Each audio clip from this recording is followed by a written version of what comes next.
Hi everyone, welcome to my channel and my bedroom. I am the artist formerly known as Sasha Sexiana, and here on my channel, Just Stripper Things, I'm going to be talking about my experiences, insights, and just random oddities, apparently, about my part of the sex industry.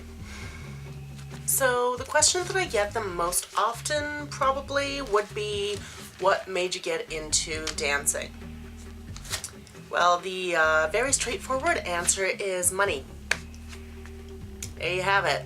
And honestly, that's the motivator of most sex workers that I've had the pleasure of seeing speak at different events, and I actually I had the honor and privilege of being part of the annual sex worker panel at a local university, and it was just amazing.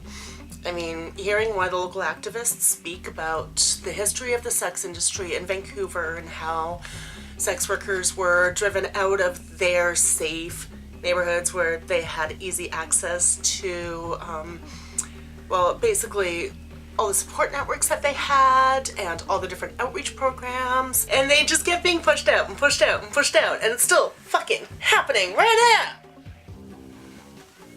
So if you've ever wondered why survival sex workers are always in the bad part of town, that's why. Because all these frickin' people are all not in my neighborhood. Well, whose fucking neighborhood? Do you think it's safe for them to be in industrial areas where it's badly lit, there's no one around if anything goes wrong? Think that's safe? Do you think anybody should be working there?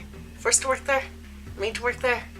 Literally taken off the street by a cop car and moved there? Yeah, sounds like a great idea, right? Ugh. Anyways, I have opinions, and lots of opinions. Actually, a lot of these very strong opinions are from experience working with other dancers, and then of course being part of these different programs and such on educating people about the sex industry. And you know, it's funny because it is a very contentious issue as to whether exotic dancing is part of the sex industry.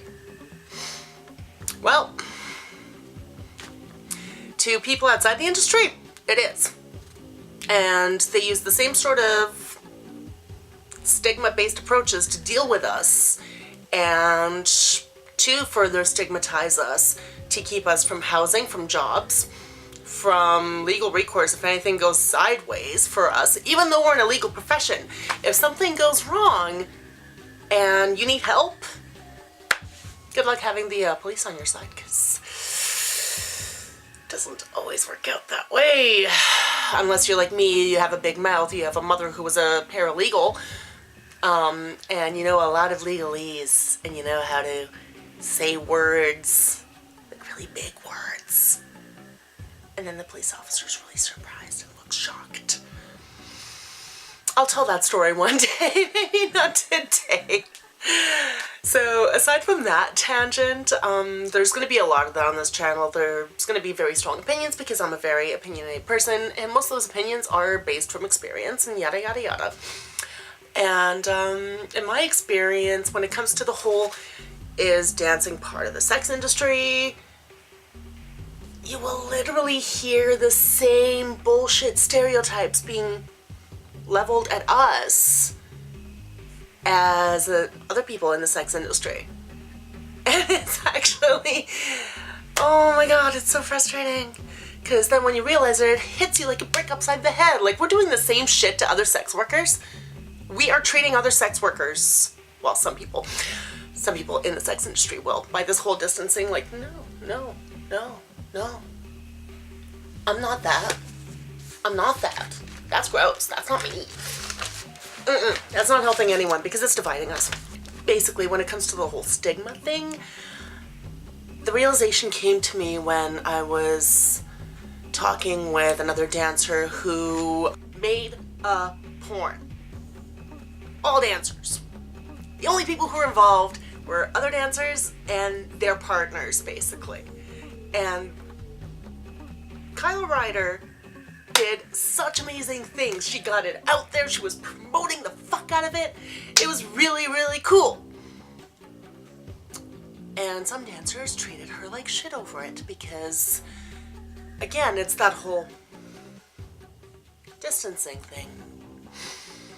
Well, you know what's a lot more effective than playing the I'm better game in the whore hierarchy? If you eliminate the stigma entirely from all aspects of the sex industry, not by throwing other people under the bus, because that's not going to eliminate the stigma, that's perpetuating the stigma. If we eliminate the stigma entirely, nobody has to fucking suffer from it.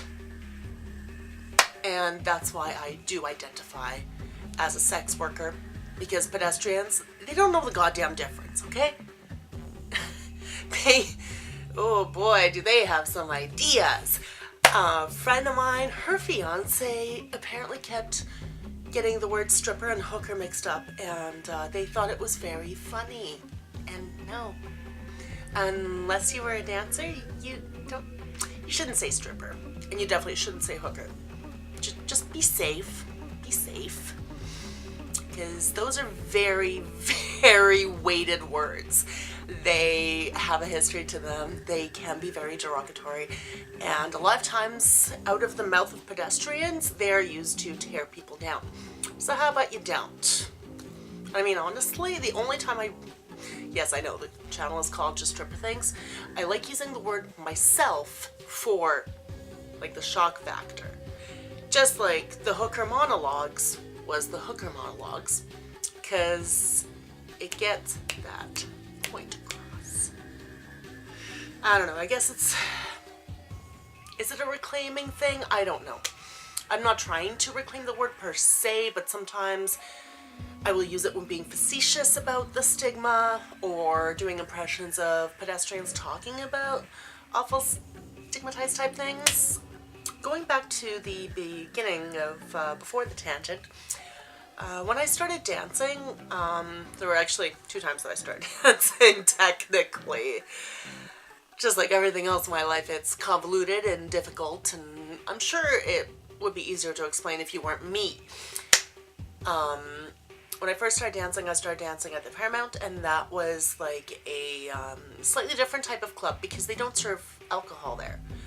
And the no contact rules in BC are because of the Liquor Control Board. So that's actually a rule by the LCB. LCB, Liquor Control Board, shorthand. So since the LCB isn't involved at the Paramount, they can do a certain amount of contact. A certain amount. And again, let's go to the very, very, very, very important word when it comes to sex work and everything: consent. Okay? The dude sits there and the dancer does her thing, and she chooses how close she gets, whether she puts her boobs in his face. If she doesn't, she doesn't.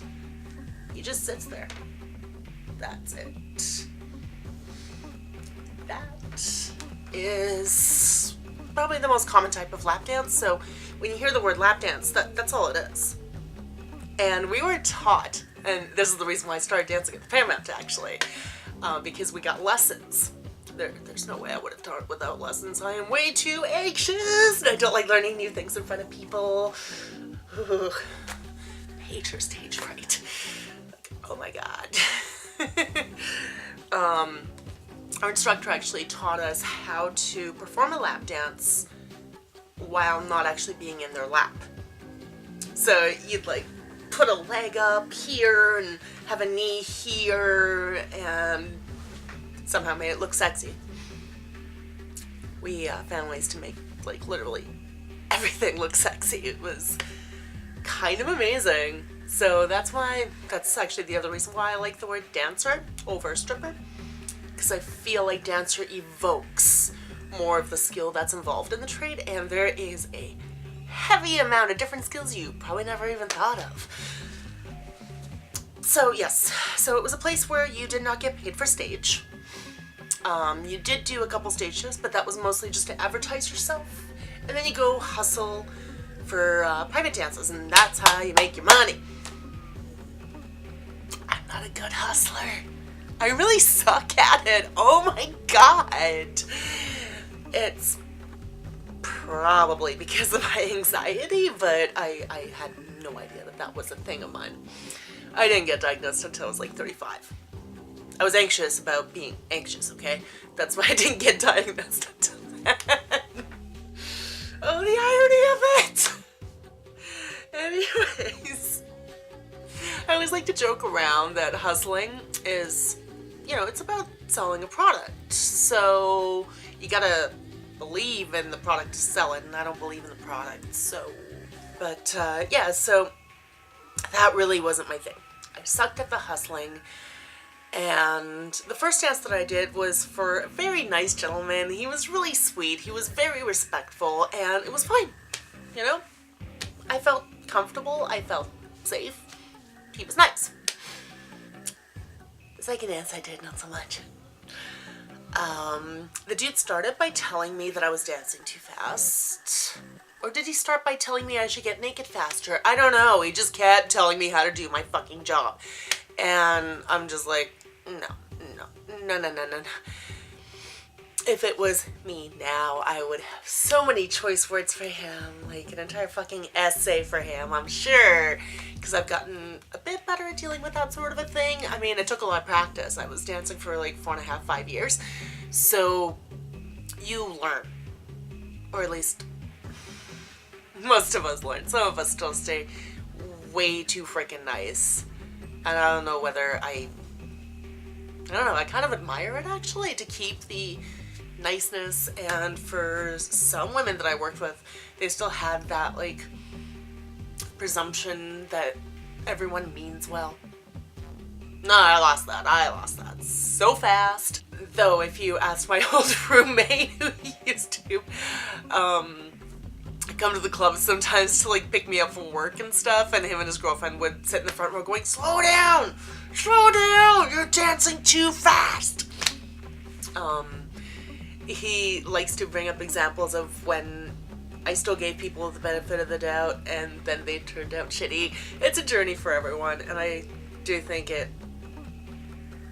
kind of led to me being who I am in a lot of ways, or it brought out aspects of my character that were already there, like the ass-kicking bitch that I am. It really brings out that, I tell you what. Anyway, so this dude was being absolutely horrible, and because it was my first time doing this, and I was already nervous and anxious and all of that, I don't know, that really upset me. So for the rest of my shift at the Paramount, I went and I basically hid in the DJ booth in between my shows that I was supposed to do. And then I never went back. Not as a dancer. Anyway, I would eventually come back as a customer, and we go there all the time. We have fun, and you know, I knew some of the dancers there because one of them was actually friends with a friend of mine on whose floor I was sleeping, which going to the circuit got me out of. That's what found me on the circuit, and yeah, sleeping on the floor of my friend's bachelor suite, working retail, getting my shifts cut, and that's when I was like, you know, I really did not like VIP dancing, but I really enjoyed performing. The performing was a lot of fun, and I've always been a big music geek, so like, I think I danced to like Filter and Danzig and stuff off the Spawn soundtrack, and I had a lot of fun trying to choreograph things to that and like timing my moves, and even though I had like no moves at that point because that was brand fucking new, comes with time, but I still really enjoyed that part. And there is a bit of a rush that you get from performing in front of a crowd. I mean, anyone who's gotten on stage with a band or doing any sort of performance would know that there's a bit of an adrenaline thing going, and that is super, super fun. So yeah, I called up an agency, and basically the way it works is at that point there were 3 different agencies in Vancouver, so I called up one of them. The ironic thing is I didn't call the agency that I would end up booking with for most of my career, because their ad said, you know, if you've had modeling experience, professional dance experience, this kind of experience, I'm like, I ain't got none of that. So yeah, with an agency, and this is how it works in BC anyway, like different provinces have different ways of doing things, and in Canada it's full nude. There are clubs in the States where it's topless only, or some, I think, states have nude. I don't know. When you're on the circuit in BC, what that means is you're getting bookings at a different club every week. So in theory, and after practice, you could be in Vancouver one week, Victoria the next week, and then if the agency likes you, the clubs like you, you're willing to travel for weeks at a time, which if you actually want to survive while doing it, you do. You could do an island tour. So say a lot of times if I was doing Victoria, I'd go to either Nanaimo or up to Campbell River. A lot of times you would do like Port Alberni, Campbell River, Victoria, or Port Alberni, Campbell River, Nanaimo. Go home for a couple of days. And by a couple of days, I mean, if you want time off, you're taking a week off. That's it. Yeah, so that's fun. Which is why, like, it would have been nice if I was a hustler and if I was comfortable with private dances, because working the circuit gets to be really tiring really quick. Because you're working 6-day weeks, sometimes 7-day weeks, and if you're not doing Sunday shifts and you're just doing the Monday to Saturday at most clubs, which is what it is in most clubs, then you have 1 day off, and usually that's spent traveling from one place to the next, yada yada. You're living out of a suitcase, your cats try to climb into your suitcases when you go to leave, and then they whine at you when you come home. They're like, you haven't been home in forever. You're right, I haven't been home in forever. Oh my god. So that was fun, which is why I always lived with roommates, and I kind of got used to it. And now I have to, because Vancouver housing crisis, yay! Yeah, so the circuit can be very exhausting. And that's what I did for 4.5 years. And it got to the point where sometimes I'd be out of town like 2-3 weeks at a time, which is insane. So you make friends along the way and you try to kind of book with them. So you're doing these like fucking 8-hour Greyhound trips with someone that you like and you like spending time with, and you can all go crazy on the bus together.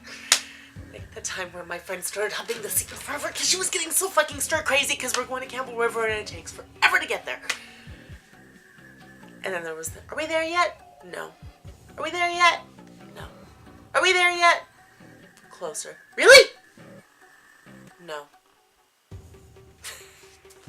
I love traveling with my friends. It was so much fun. But there are obviously positive aspects to it. If you hate a club, or you're having a bad week, or you're with a lineup you don't like, or whatever, you're like, well, I just gotta put up with this shit for 6 days. It's fine. I can put up with so much shit for 6 days only. It's amazing how much shit I put up with for 6 days here, 6 days there. Don't worry, there will be stories, there'll be so many stories. I love stories, oh my god. So if you couldn't tell, I already ramble. Anyways, so that was basically like just stripper things 101. Hope you enjoyed the video. Thank you for watching. All my Facebook friends, and only you, probably. Bye.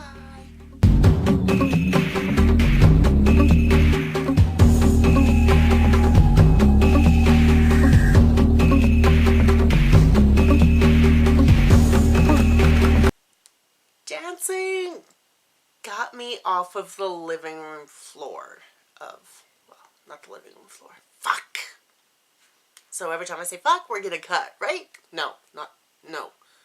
That's a terrible idea. That's not what I meant.